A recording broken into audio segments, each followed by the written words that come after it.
I think that a strong partnership for me has been a huge part of the reason I've been successful. And I think by having somebody else alongside you, it becomes a lot easier to catch those mistakes early. Today we're joined by Simon Vollmer, founder and CEO of Lighthouse, a digital conveyancing SaaS platform revolutionising the way that property transactions are handled using AI. Being in a privileged position of having investors who have backed us and believe in the longer term of the idea, my experience with chat interfaces is that they're a really good way to understand what AI is capable of, but they're perhaps not the right way to solve a specific problem. From what I've seen is people have varying opinions on AI, a lot of the time based on how well they understand the technology. Kind of core principles of building of software, I think, again, go back to. Welcome to another episode of the WorldBot.ai podcast. I'm very excited to be bringing everyone an enlightening conversation today with an outstanding guest. Today we're joined by Simon Vollmer, founder and CEO of Lighthouse, a digital conveyancing SaaS platform revolutionizing the way that property transactions are handled using AI. Simon and the team are doing some really clever stuff at Lighthouse, which we're going to talk about in today's episode. Simon's entrepreneurial journey is very impressive, starting his first business while he was in university, moving on to founding of successful ventures like Black Software and Brand Fiber, and then even giving corporate a go, and after just 2 years, being put in charge of almost 200 people at Datacom. Today we're going to delve into his journey, the innovative work he's doing at Lighthouse, how he sees the AI industry as a whole, and more. Simon, how are you doing today? Good, yeah, doing very well, thank you. It's nice to be here. Awesome. Well, it's great to have you on. So, I normally like to start these episodes off by giving the viewers a bit of context about who you are, how you got to doing what you are doing now. So you've obviously had a remarkable career as an entrepreneur and in corporate. You've got a bit of everything. So please, can you talk to me a little bit about your journey, how you got into what you're doing and where you are now?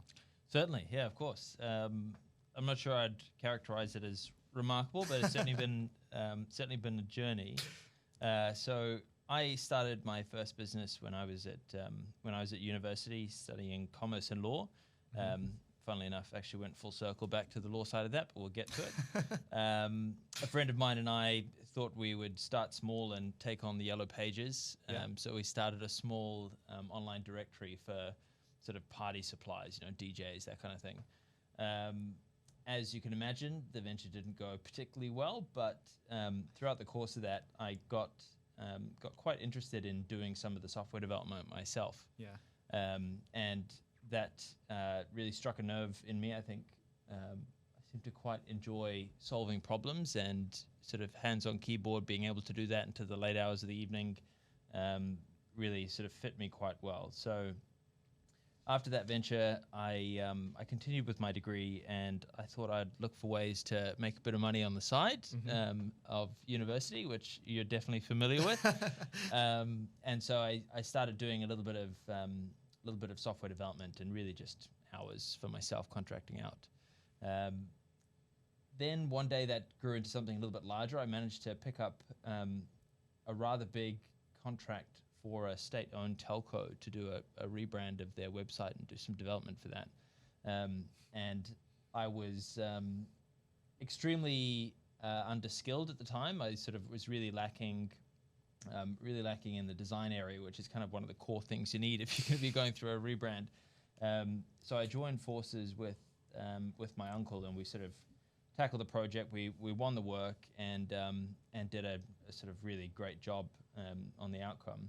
So him and I got together and decided to start a brand agency shortly after, Brand Fiber, as you mentioned, where he was the design arm and I was the sort of technical arm doing the development work. It was a really good, I think that sort of went on for about 3 years. We picked up a good few websites, and we did a fair bit of development work, sort of shifting towards the product side, so less of just a brochure website. And that was really good for me. I learned a lot about how to appreciate good design and the importance of the role that it plays in building a product, and had a lot of fun. After a couple of years, I decided to go separate ways, and go deeper on the technical side, I suppose. Mm-hmm. So a good mate of mine and I got together and we started a software agency called Black Software, which was really focused on, initially just focused on building mobile apps and building applications. But over a couple of years, I really developed that interest in the product side of what we were doing. So really getting quite engaged in the roadmaps that our customers were building, and making sure that they were delivering value. I think it's very easy as a technologist to get quite excited by, the thing that you're building, the technology behind what you're building. But I sort of really got to enjoy sort of going deeper in why are we building this thing and what might be a better solution to the problem. So that was great. I had a wonderful experience there. We built that into a company that I think at its peak had about 13, 14 staff. We had a great culture. We all really rallied around the products that we were building and the customers we were working with. I remember fondly lots of moments where I wouldn't call it arguing, but consulting, I guess.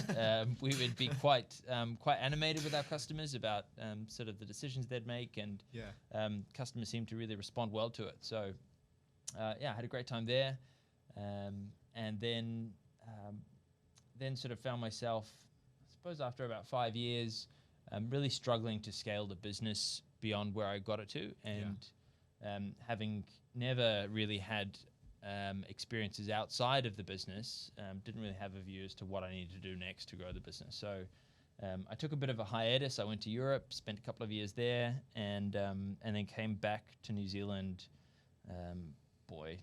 around the start of COVID, which cut my holiday plans a little bit short. And so when I got back to New Zealand, I was certainly, that entrepreneurial bone in my body wanted to go back out and do something of my own, but I thought, why don't I try something a little different and get a bit of experience somewhere else? So I don't know what sort of motivated me to do it, but I made quite a big gambit and applied for a role that was far too big for me at Datacom.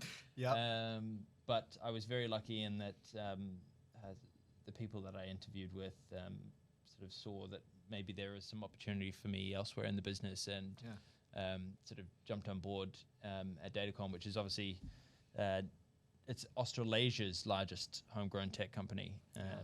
It was so it's a good experience for me getting into the business. Very lucky and blessed, as sort of all of my journey has been, to have been given the opportunity. Once I arrived at Datacom, the one piece of advice that I'd been given was treat it like it's your own business. And so I did that, and my journey at Datacom was really, really exciting. I initially started with no team. It was just me, focused in that sort of product side of the business that I mentioned before. And then in time, that role sort of grew, and I sort of grew to managing a team of about 50 odd in Auckland, and then sort of expanded that to a team of about 70 over the course of a year, and then I got the opportunity to go down to Wellington and to lead the Wellington teams and the South Island teams in software engineering, which was a lot of fun. It was very eye-opening working with government, but also, as you could probably tell, with a big step up in team sizes, having to learn all sorts of other skills in terms of managing and growing a business of that scale. Simon, that is a remarkable career in my opinion. I think you've done really well, and you've been involved in so many different aspects of business, from that startup small business culture where you're contracting work, to then going into corporate and managing these bigger teams. And I think it's almost like, it gives me a lot of, what's the word? It makes me think I'm doing the right thing, because I think you see so many entrepreneurs who are like 18, 19, up until like their early 20s, straight away go and try to make this $1 billion business and raise all this money and stuff like that. Whereas realistically, they're so unequipped skill-wise to be able to do that. And I think the way you've gone about it is really cool, and I'm really excited to see how you take Lighthouse. I know it's going very well so far, but we'll talk about that in a little bit. I wanted to make a point as well on what you said about treating the business like your own business? Because you were at Datacom for how long? It was only a couple years, wasn't about it? 3 years, thereabouts 3.5. 3 years and got promoted up that quickly is that's pretty impressive, that's for sure. And I think there's a good learning point in there where it's like treat it like your own, because most people in a job don't treat it like their own. You know, they go and they do what they have to do, but if you're willing to put in the extra effort, that's what really gets noticed, isn't it? Yeah, I would say there's sort of two parts to treating it like your own. Obviously, if it's your business, you're no doubt going to put a lot of effort and energy in. And I certainly did at Datacom. But I think the other aspect of it is just being very aware of the fact that it is a business. And I think it's one of the things which you get a crash course in when you go to the company's office. You know, you do the easy part, you register the business, and you open a bank account. And then you very quickly realize, even more so when you employ staff, but you realize that that bank account can go to zero, and and it's your responsibility to make sure that doesn't happen. And I think in a big corporate environment, you can very easily get isolated from the reality, which is that at the end of the day, yes, there are lots of great things that we're there to do to improve our customers' lives and that sort of thing. But at its core, it is a business, and part of that is keeping the bank balance in the black. 100%. It reminds me a lot of a conversation I was having with one of my mentors, Bill Smale. Not that long ago, because he runs a program at Westlake. We did a podcast last week interviewing some of the applicants to that program called Open Ground, which is all about helping young entrepreneurs. Yeah, it's great episode. Anyone out there, definitely go check it out. But it's all about some of the things we talk about. As he says, every year there's about 30 students that go through it. Not everyone there is going to be an entrepreneur, but still starting your own business, even if it fails, you learn so much about how a business runs and what goes into it. And you become so much more valuable, even if you do decide to take a career in corporate or whatever it may be. Yeah, and I think, you touched on it at the start around, there's some people who go out straight away at university and dive straight into the $1 billion idea, and then there are others who maybe take a bit of time to learn a few core skills before they go and do that. The thing I like about entrepreneurship is there is no cookie cutter. I actually never did entrepreneurship at university, so I'd be interested in what's taught. But I find that everybody I talk to, I speak to lots of other founders, and I'm sure even for you, running this podcast, speak to lots of very interesting people. You can't plot the path. You can't say you do these things, then you can go and start a business. And in my experience, I've had a great journey, but so much of it I can attribute to luck, particularly in the earlier years. And yes, there's a lot of skill building that now things that sort of feel like second nature. But looking back, I certainly lacked these skills in the past. But I only got there really by, as you say, making a lot of mistakes and kind of fumbling my way to where I am now. It's really how the journey feels, less than being very deliberate. I think there are certainly parts of what you do that are very, very deliberate. I sort of touched on it a little bit earlier, but I love solving problems, and I think that is the kind of core responsibility of an entrepreneur, is that we're building businesses, and if you're building a business around something, typically you want to make sure there's an audience for it, and that audience is almost universally somebody who's experiencing a problem, and that, I would say, is probably the most universal skill across all walks of entrepreneurship. Yeah, 100%. I 100% agree with that. Simon, I think that is, when you take it right down to the core, that is what it is, right? It's solving problems in one way or another. Yeah. So thanks for sharing that. That's a really great insight. Now, the next thing I think we've got to talk about is you were running a 200-person team at Datacom, and then you gave that up to come and do Lighthouse. So talk to us about what made you transition and what Lighthouse is. Okay, so maybe what would be useful is if we frame up what Lighthouse is. Okay. So Lighthouse is, as you mentioned before, it's a digital conveyancing platform focused on really changing the way that people transact property when we have an ambition to do that globally. But that's a very large problem to solve. And so what we thought we would do, my business partner and I, is start small and really hone in on a problem that my business partner was very close to. He's a lawyer and has run law firms for several decades now, though he won't want me telling you how many decades. And because of his closeness to the problem, he really understood and could see that there was an issue to be solved. So the place we decided to start was in making conveyancing more efficient for lawyers. So for those of you who don't know, conveyancing is the process by which a lawyer supports you in buying or selling a property. So so Simon, so tell me more about how you and Gerard got together to start the problem-solving idea for Lighthouse and what that process was like. Yeah, certainly. So I would say sort of about 6 months into my time down in Wellington, I got a call from my now business partner, Gerard, who'd been practicing law for several decades. Yep.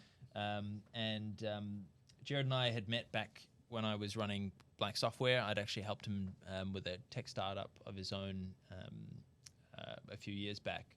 And Gerard had always been interested, he even spoke to me back then, he'd always been interested in solving what he saw as some kind of core pain points within property transactions. So Gerard called me. The time was, I think it was just right for me to kind of reignite that entrepreneurial flame. So him and I got together. He sort of said, "Look, Simon, I've got this thing. I'm really keen to do something about the property space." At the time, he'd actually been quite interested in first-home buyers and doing something to solve the pain points that they had.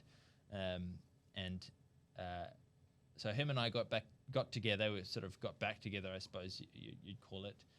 He flew down to Wellington, and we just spent a weekend, really trying to understand, for me, whether or not there was a business in the space. So we mapped out, conveyancing from a lawyer's perspective, which Gerard is, and looked at, the various actors that are involved in a conveyancing transaction, what their role is, what are the types of steps that they're doing, and where does the pain lie throughout that user journey. Nothing special in terms of the way that you approach the problem solving, but the problem itself was really interesting to me. So when Gerard and I dug into it, it was fascinating for me as a technologist to see the amounts of sort of manual process that exists within a law office, particularly around a conveyance. So, the perfect candidates for automation, a client name being written out 20 times throughout a transaction, or filling out forms, those kinds of things, which was fascinating for me because obviously you day-to-day don't get much insight into what happens within a law office, but realizing that, yes, there's this sort of pointy end where all the value is created when you're giving advice to a client, but in order to do that part of a transaction, you have to go through all these other quite manual steps. So I got quite excited, and certainly felt, if Gerard was telling the truth, that this was going to be revolutionary. So Gerard and I decided quite quickly that yes, all well and good that him and I are both quite excited about the problem space, but let's go and validate first that it's not just him and I at the water cooler getting all excited.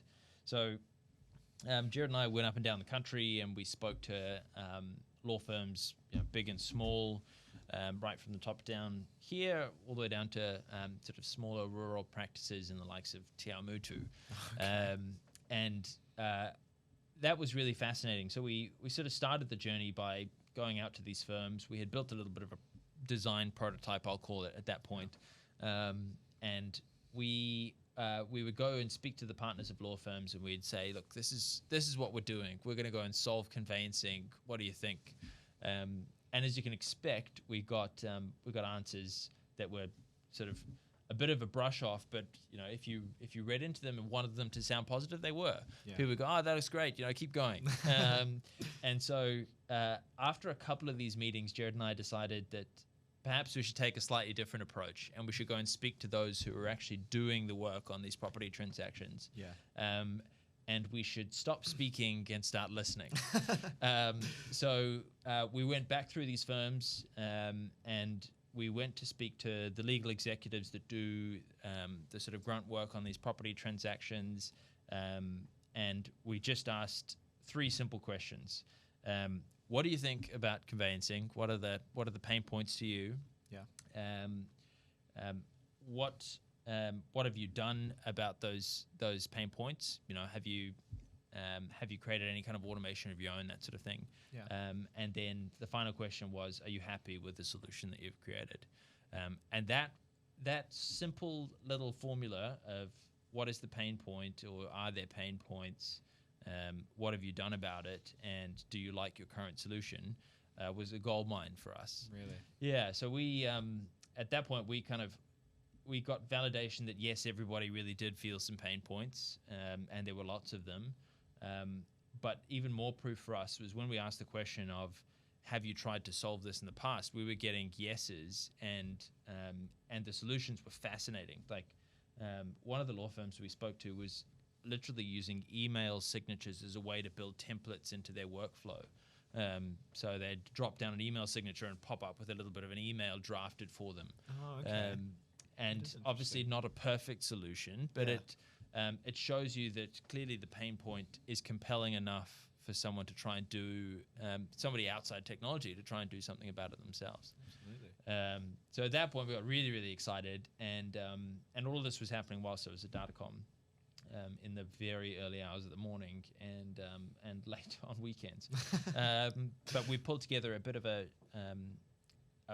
better prototype, let's call it, focusing on a particular part of that problem, and we really went hard at the problem. We put a fair bit of money together between the two of us. We bootstrapped. We got a development team together offshore along with myself, and we built a first working prototype. Or should I say, we were midway through building a first working prototype when ChatGPT exploded onto the scenes, and we took a little bit of a pivot. But that probably, I guess that brings me to my journey towards the end of Datacom. Once we got to the prototype point and we started sharing it with some of these law firms and getting positive feedback, I decided that it was perhaps getting to a tipping point where I couldn't give Datacom my all, or I couldn't give Lighthouse my all. So when I raised a bit of capital, I was incredibly blessed to have, let's call it friends and family, but a group of people that really got behind Jared and I and what we were looking to do, and fashioned together enough money that we could employ me full time and keep the development team offshore going. And that was when sort of switched over to full time at Lighthouse. Wow. Yeah, that's really interesting to hear, Simon. Thanks so much for sharing that. Just how, a SaaS platform gets founded in those early days, right through the process. And I think, from everything I know, that is the right steps. First of all, good partnership there. 2 different sets of skills between you and Jared. Jared's got the industry insight. He knows what lawyers want for the most part, right? And then you've got the technological thing. And I think that's super important in a startup, right? Is having different sets of skills that complement each other. Totally. So many people go in with the same sets of skills and then they're just, not really leveraging each other. And then I think, going through that whole problem phase from the start, I'm imagining you probably got a lot of that from when you were doing stuff at Black Software and working through developing other products for other businesses, right? Going through finding those pain points, working out the automations, and then like getting that niche idea. And then after that is like market research, right? That is the most important step, finding out, do people actually want it? Are they actually going to pay for it? Because, you can have a great idea, but if you think it's a great idea and no one else does, it's not really going to be a business, is it? Yeah, totally. It's a really good hobby at that point. Absolutely, yeah. Yeah, I think, you touched on something that I think is really, really important there, which is the relationship between Jared and I. And having done a few business ventures along the way, I can say that towards the end of Black Software, I ran that on my own, so that maybe notwithstanding, but I think that a strong partnership is, for me, has been a huge part of the reason I've been successful in all of the ventures, even though they might not have netted me some big dollar figure out the other side, but I've learned huge amounts from them, and most often that comes from having a contrasting view. And my business partners have almost always been the main source of that. So, yeah, Jared being a lawyer,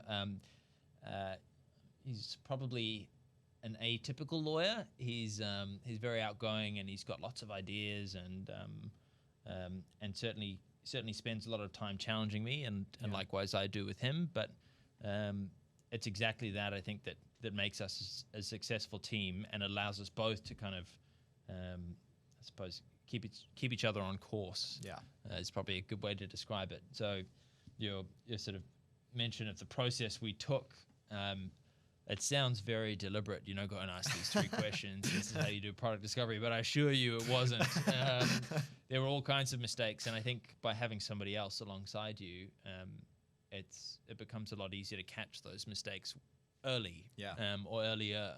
Second set of eyes. Totally. Accountability. Yeah, we could have got together in a room and built a whole product. And we probably could have raised money without talking to customers. And we probably could have got quite far down a journey of building a product. At least that might have looked from the outside like we were building a business. But until you go and you speak to your customers and you really get the true feedback, which is scary, you don't know if there's something there or not. Yeah.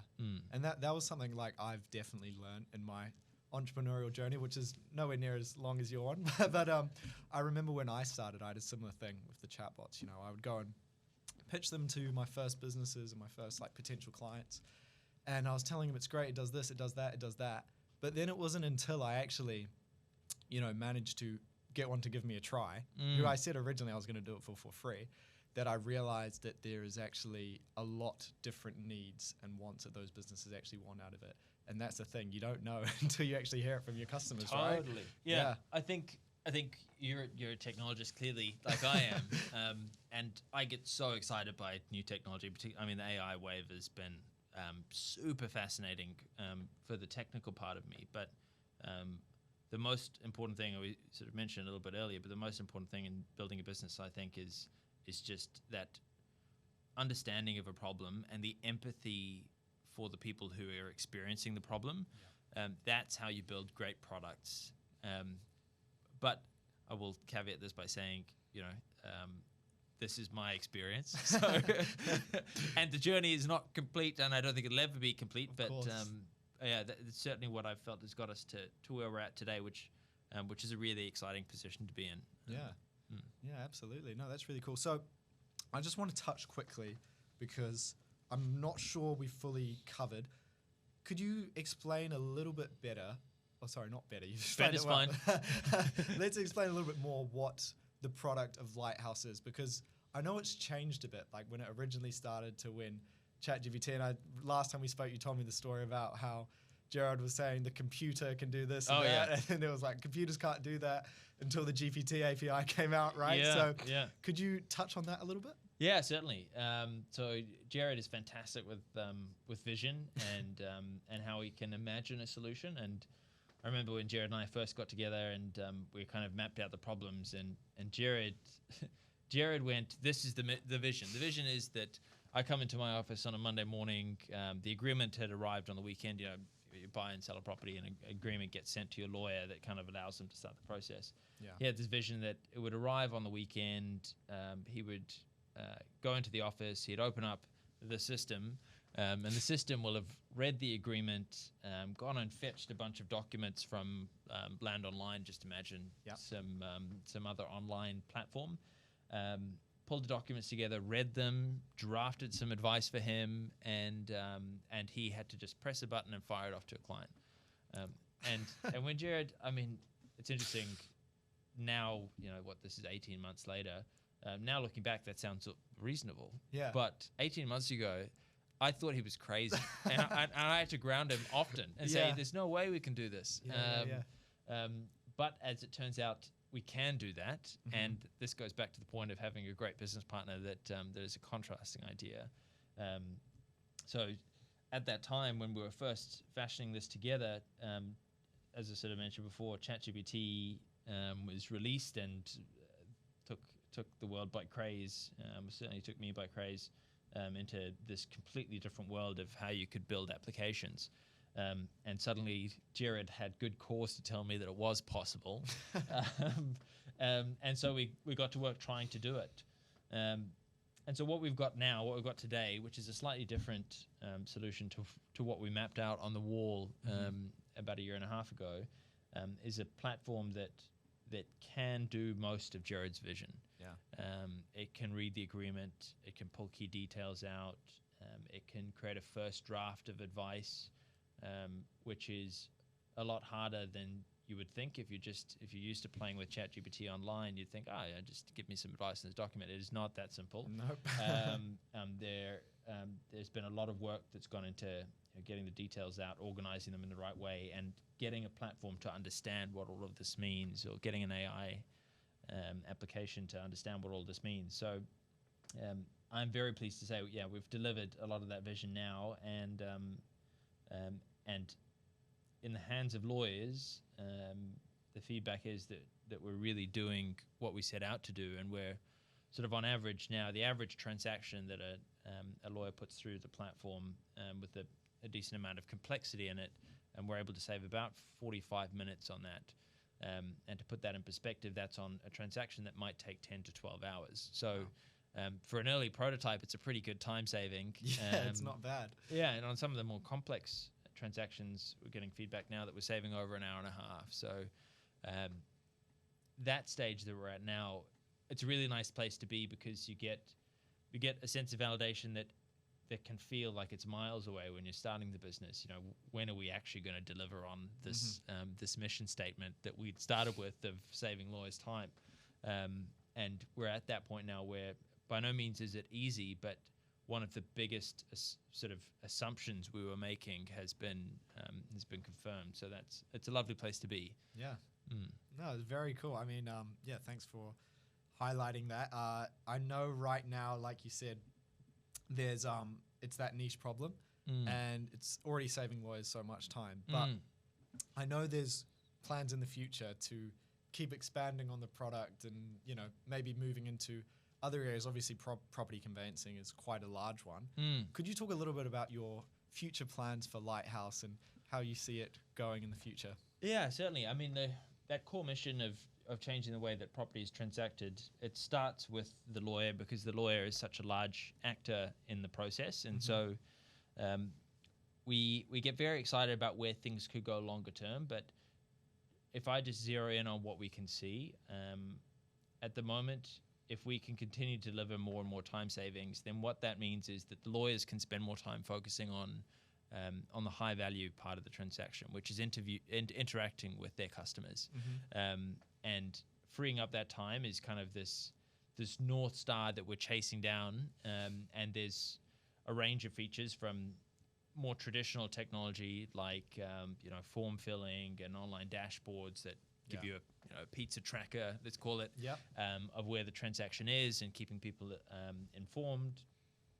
There are features that will reduce some of the risk.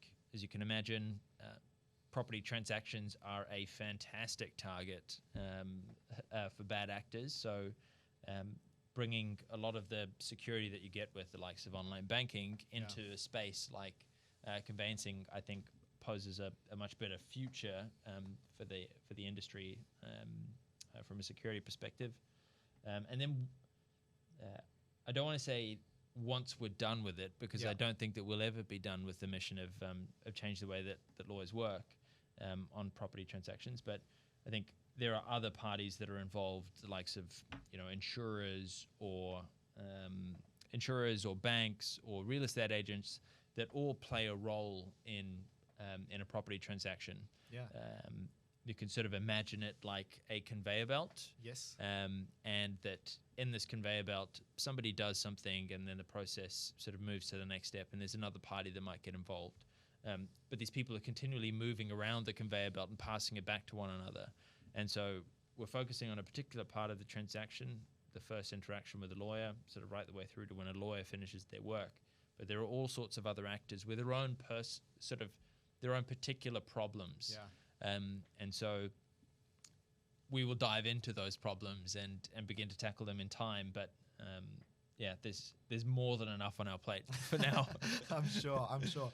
Well, I mean, it sounds like really exciting stuff. It comes back to that problem solving, and like from what I've seen, to be successful in business, you need to start with that niche product, right? Because once you niche down, you can solve that better than anyone else, and then you can expand out from there. So you had the original friends, family, fools round, whatever it's called, and that's what got it off the ground, and now you're going through the second seed round, is that right? Yeah, so I struggle to know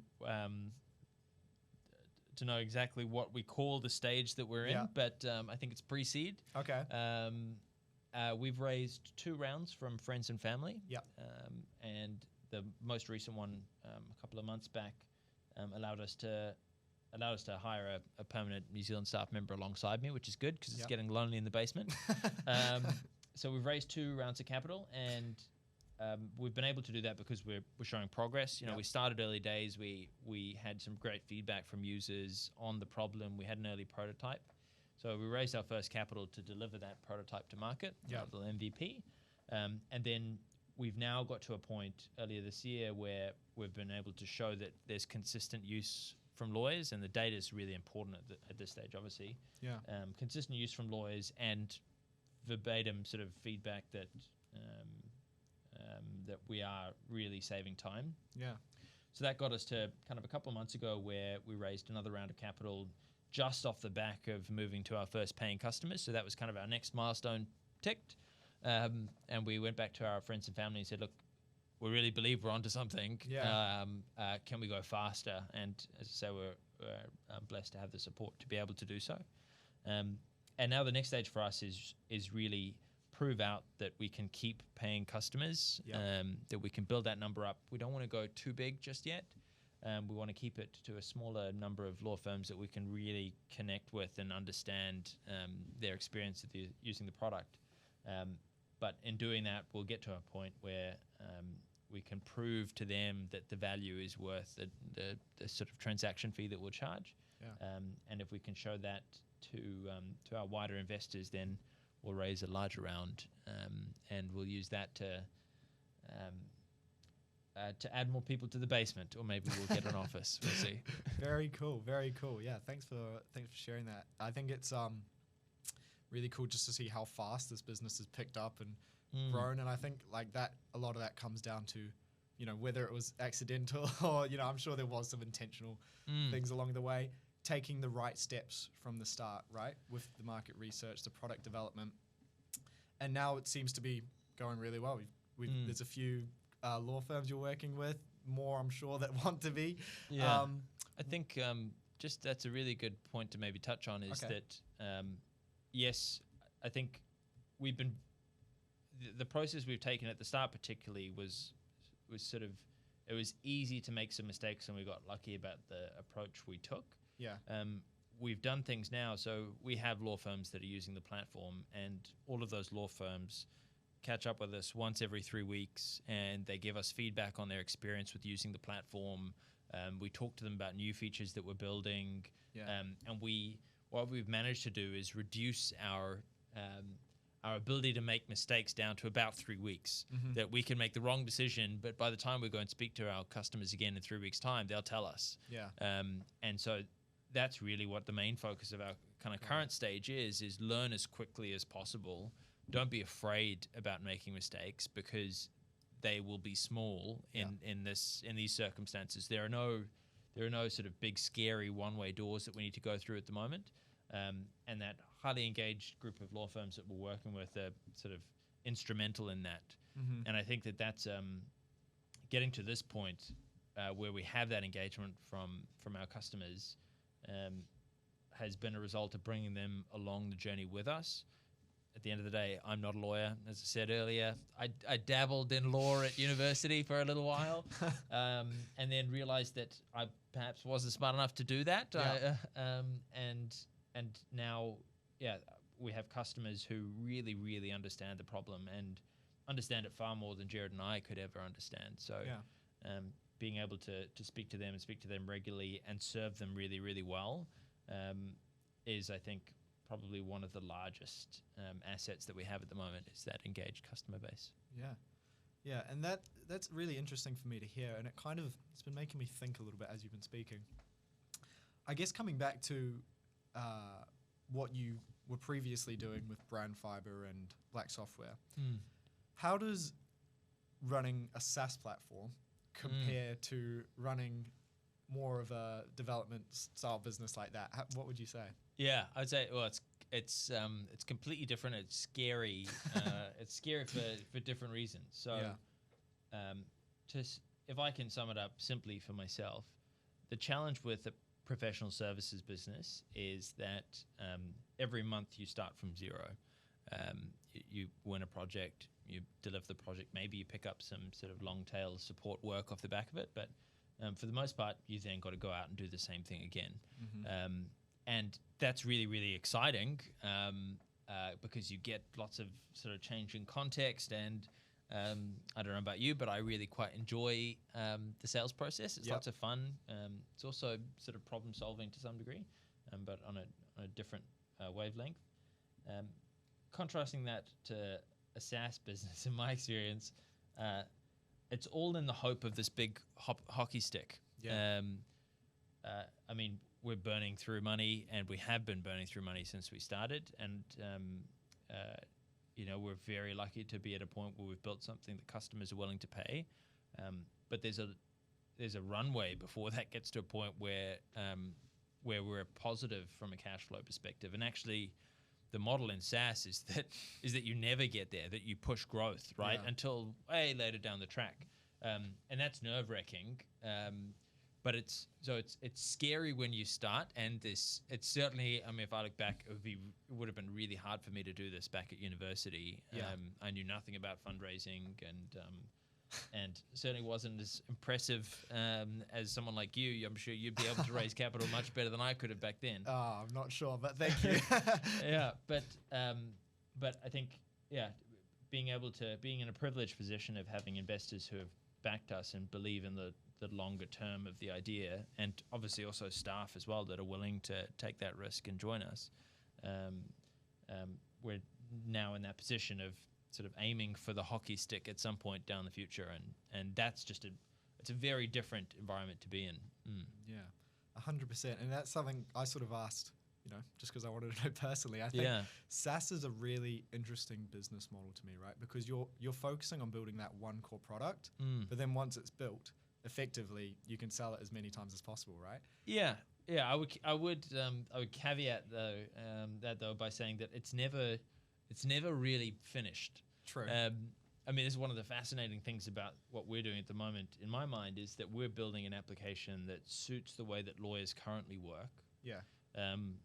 Because we need to build something that lawyers are comfortable moving on to. But once we get to that position, in time, we can start to transform the way that lawyers work. So a good example might be, and I'll oversimplify here, but lawyers send emails. And so what we do is we help a lawyer draft an email. But in time, they don't need to send an email. No. This could all be done on a platform, which is what we intend to be. But to get there, there's a series of steps you have to climb first. We don't want to try and leap, to step 5 before we've learned to walk. So, I think that's been an interesting part of the journey. But that will continue far into the future. There is no finish line.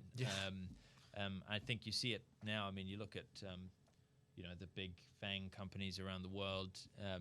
They have thousands and thousands of engineers, and I assure you they are not maintaining it. They're building new things, and that's a fascinating part of it, is that, once you solve one problem, there's another one that you can unlock and solve. And I think that's the interesting part that's quite different. Going back to your question before, how do they contrast?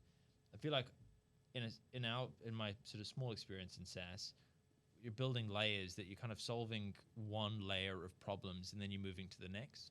Whereas I think in professional services, building IP, you can certainly do it, but it doesn't work quite in the same way. You're not, like I say, that you're kind of going back to ground zero first of the next month kind of thing. Absolutely. Okay. That's really interesting for me to hear, I think it's good to hear about someone who's done it, because SaaS to me is like a really interesting model. And I definitely think one day, whether it's 10 or 20 years from now, whatever it is, it's something I want to explore. It's part of my entrepreneurial journey. I think you'll be great at it. Okay. I think you have a lot of empathy, clearly, and you're very engaging to talk to. And certainly from my experience, that's the hard part, is being willing to go and get out in front of people and speak to them about their experiences, understand their problems, and then do something about it. Yeah. You certainly, I'd say you got the skills for it. Thanks. One day, hopefully one day. But I know for now it's definitely about that learning process, like going through those product developments and, working with more businesses, finding out what they want. I think the way I see it for Willbot anyway is that it's definitely going to be something where I keep working with businesses, and if I can find, the right niche and they've all got the same problem, then it's like, well, may as well look at starting to develop that. But I don't know when that'll come, so I'm enjoying what I'm doing now with my professional services. we can all read about it in the Herald one day. I'm sure. Yeah, but that's an interesting insight to hear the difference between SaaS and professional services, since you've been in both. The next thing I want to talk about is, I know you're in the legal space. What are lawyers using AI for right now? Are they using AI? What's that sort of industry insight like? Because I feel like there might be a few possible implications that could go wrong. I don't know. I'm just interested to hear. Yeah, well, I find it fascinating that, as I'm sure you do, you see so many people in a bubble that are talking about it, and it's kind of all consuming. But then you sort of step out and you speak to somebody who might be sitting in a corporate doing their sort of day job, or in my case, maybe to law firms. It's quite rare to find people that are using it in their day-to-day workflow, and I think that's the important part about getting out and speaking to people, speaking to people outside of that bubble, because you suddenly realize that, hang on, my perspective might be slightly skewed. So there are certainly law firms that are using AI, the likes of ChatGPT, sure.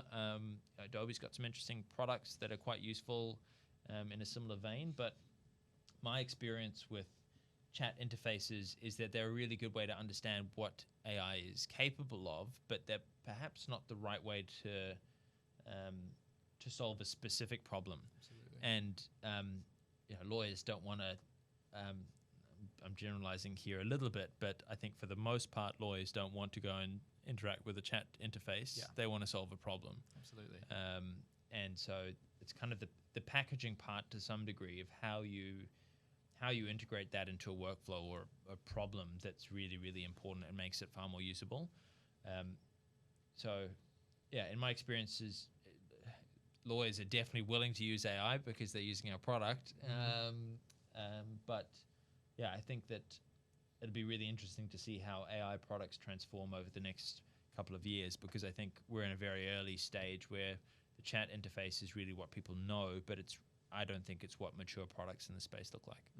Absolutely. And I think what you said about being in that bubble where people are talking about AI and technology all the time is something I've definitely experienced, Yeah. I think all the time, like, this AI, that AI has to be more advanced, has to be that. And then you speak to someone else who's not involved with that, because in fairness, they've got to live their own life. They've got their own set of tasks to do. Yeah. And you think, wow, it is actually really interesting to see where most people are with all this, Yeah. And it's interesting. I was even listening on the news the other day where they were interviewing, various people and a politician about AI, and they really, it is really still new to a lot of people, and I think it's going to be interesting to see how it develops, because, like you said, people are used to that chat interface, but that's just the very first thing. There's so many in-depth automations and processes that can be built out of that, but it's not like AI can just do everything. It can do a lot, but you need to really be able to set it up right so it can do what you actually need. Yeah, I think it people sort of liken it to the sort of mobile revolution, right? And I think that's a really good way to characterize it, because it's another tool in your toolbox as somebody, as a software engineer or as an entrepreneur. It's another way of solving a problem, but I remember the craze when everybody had to have a mobile app. and everybody doesn't need a mobile app, right?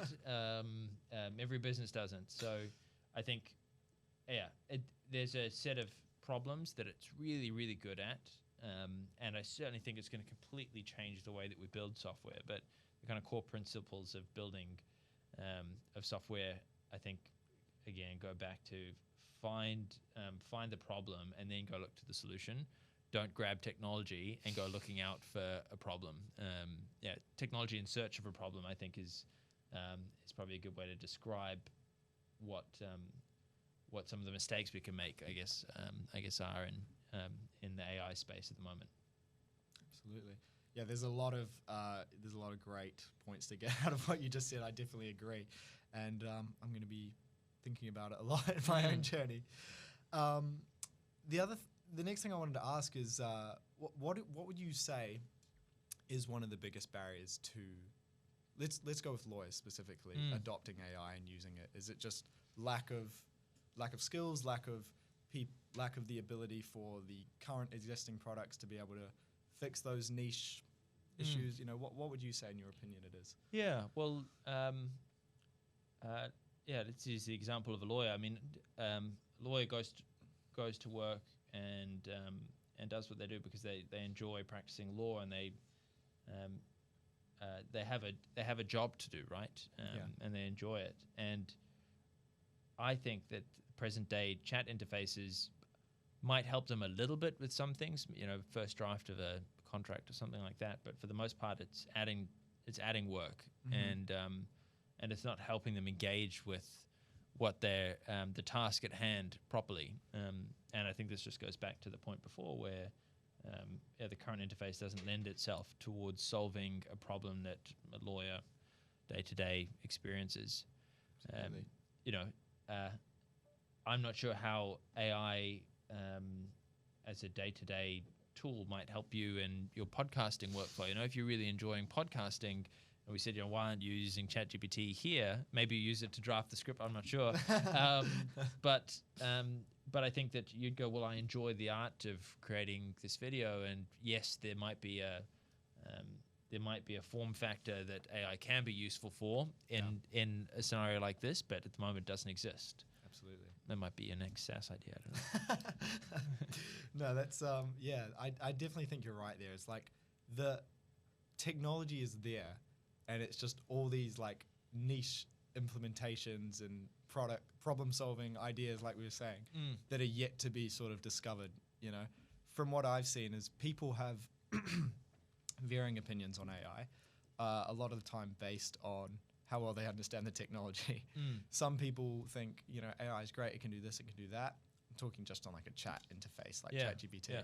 And then you've got other people that's like, AI is not that good, it gives wrong answers, it gives this, it gives that. Yeah.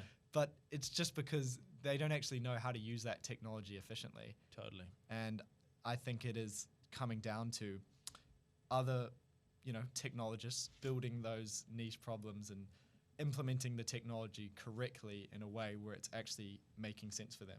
And in fairness, like these people don't have time, they're busy doing their own jobs or businesses or whatever it may be. So I think that the chat interface was really pioneered at OpenAI as what I think a fantastic brochure for the underlying technology, but not meant to be the solution. Yeah.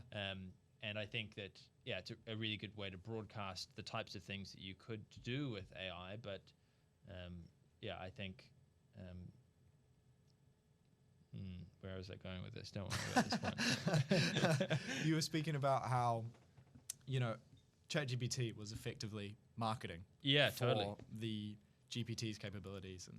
Yeah, definitely. Well, yeah, definitely.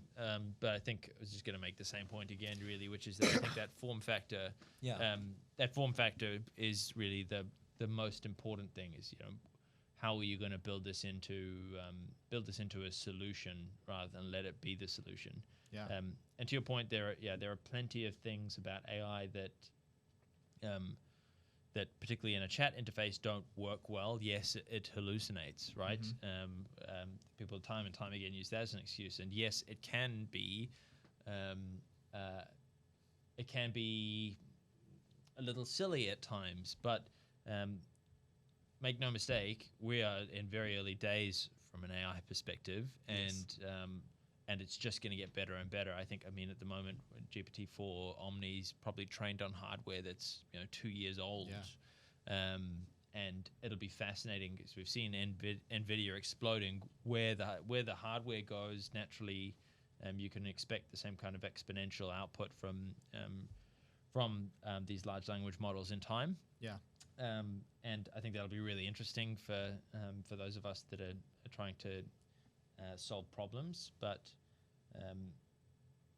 Well, it's great to talk to you about that. I know a lot of the listeners and viewers are definitely interested to hear a little bit more because it's not something they're immersed in like us, right? So it's definitely interesting to talk about and give a bit of insight into why these are sort of what they are and where you see it going in the future. Yeah, definitely. And I think don't use ChatGPT as your judge for where the technology is even today, because like I say, the chat interface is flawed, and there's plenty of things. We even in our application, lots of work that goes on behind the scenes that solves the problems of hallucination and like so.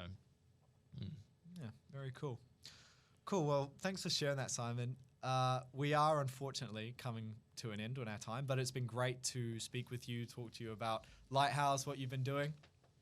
Before we wrap up, I ask this to every entrepreneur guest, and that is, what is one piece of advice you have for young entrepreneurs out there trying to start their own business, run their first venture, maybe especially those who are trying to get into digital and AI, because I know a lot of people are these days, that's for sure. Yeah. No, it's a good question. I would say just get really, really, really, really curious about problems, or focus on a problem that you're already very curious about, because the technology is obviously very exciting and very fun, but the rubber hits the road, certainly from a business perspective, when you're solving real problems. And in order to do that, you need to be able to understand them. You need to understand the people who are experiencing them, and build solutions that are better than whatever else is out there, or that really, really solve that problem. Yeah, 100%. That's a great piece of advice. If you're out there and you're listening, you're a young entrepreneur, that is the key. It's finding that problem, making sure that it is a problem, making sure that people are going to pay to fix the problem, and then going and building it. Why not? Well, Simon, thanks so much for joining us today, sharing your journey, your insights. It's been really great to talk to you about AI, Lighthouse, everything alike. Before we wrap up, how can viewers and listeners find out more about you and Lighthouse? What's the best way? Certainly. You can go ahead and find me on LinkedIn if you need to, but I think head to the Lighthouse domain and have a look at what we're doing there, particularly if you're a lawyer that's practicing conveyancing. That's light-house.co.nz. We haven't yet managed to steal the non-dash version of that URL. But it's been a pleasure. Thank you, Will. This has been fun. Yeah, it's been great to have you on. So I'll leave links to your LinkedIn and Lighthouse in the description. If you enjoyed this episode, be sure to subscribe to the willbot.ai podcast on your favorite podcast platform and leave us a review. Your feedback helps bring more valuable content. If you're interested in how AI can revolutionize your business, check out willbot.ai for more information on how we can help your business start implementing AI effectively. Stay tuned for our next episode where we'll have another amazing guest. Thanks for listening and see you next time.